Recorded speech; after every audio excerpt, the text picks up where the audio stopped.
सर्व श्रोत्यांना प्रेमपूर्वक नमस्कार. श्रोतेहो, आपण स्वामी विद्यानंद यांच्या भावार्थ रामायण संक्षिप्त या ग्रंथाच्या आधारे निर्माण झालेला मला भावलेले भावार्थ रामायण अर्थात आत्मपरायण हा ग्रंथ आपण पाहत आहोत.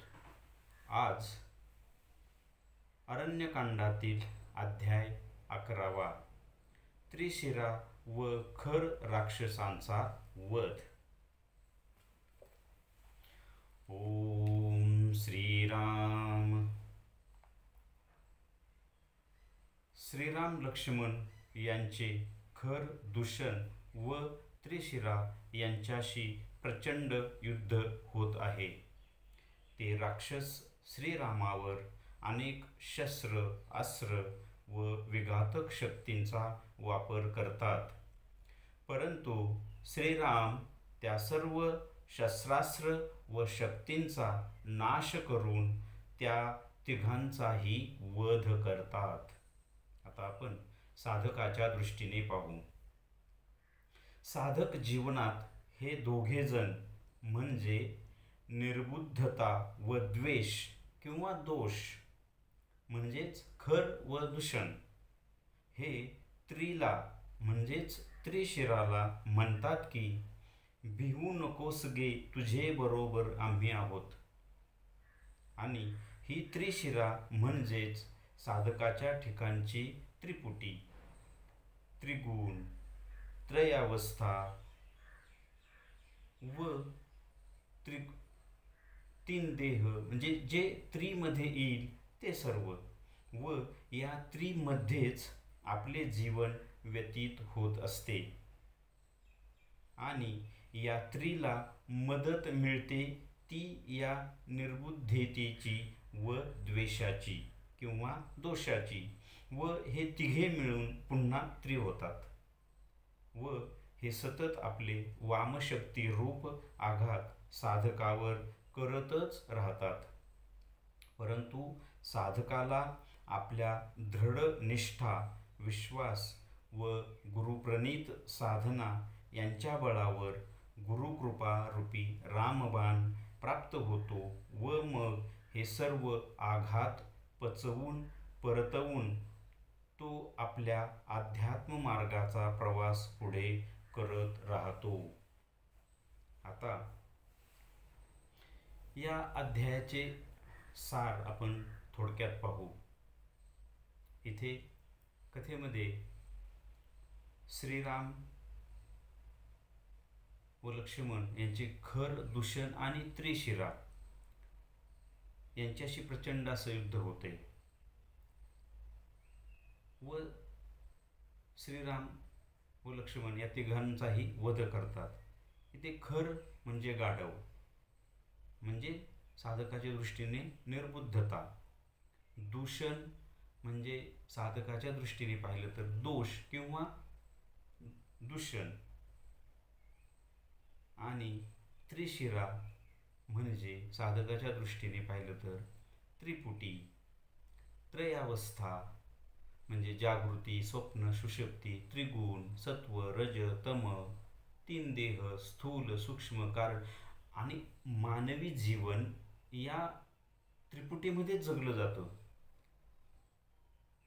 साधकाला साधनेने या त्रिपुटीच्याही पलीकडे जायचं असतं, परंतु या त्रिपुटीमध्येच तो जीवन जगत असतानाच त्याला साधना करायची असते. मात्र ही त्रिपुटी साधकावर आपल्या वामशक्तींचे सतत आघात करत राहतात. म्हणजे पहा, त्रिगुण, आपण त्रिगुण जर घेतलं तर तमोगुण साधकाला किंवा मनुष्याला आळशी बनवतो किंवा त्याला कशामध्येच कुठलंच कार्य करू देत नाही.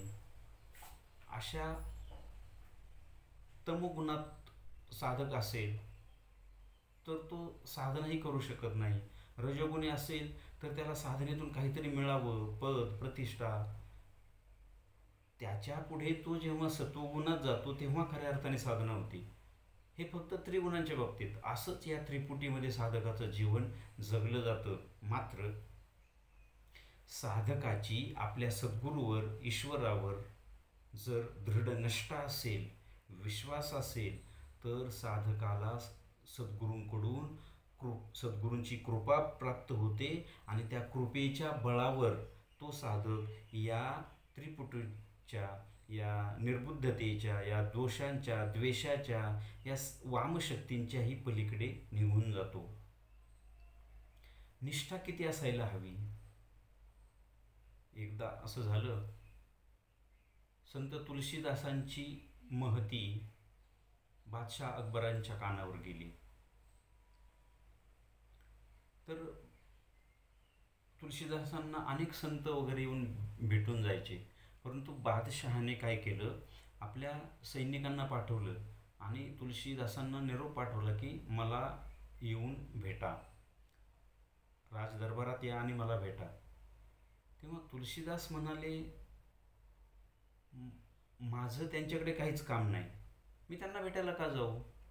त्यांचं काही माझ्याकडं काम असेल तर त्यांनी मला भेटायला यावं, आणि माझा राजा फक्त श्रीराम, मला दुसरा राजा माहीत नाही, त्यामुळे मी येणार नाही. हा निरोप सैनिकाने बादशाह अकबराला जाऊन सांगितला. आता तो राजाच, त्याला राग आला. त्याने आदेश दिला सैनिकांना की तुलसीदासांना कैद करून घेऊन या.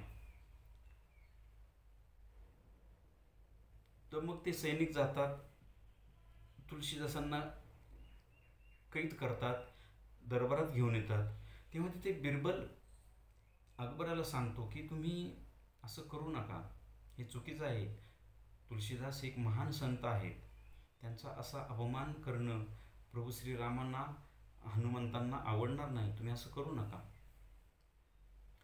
परंतु अकबर म्हणाला की मी राजा आहे, मी आदेश दिल्यानंतर त्यांनी मला भेटायला यायला काय हरकत होती? तर ते उर्मटपणाने माझ्याशी वागले तर त्यांना शिक्षा ही झालीच पाहिजे.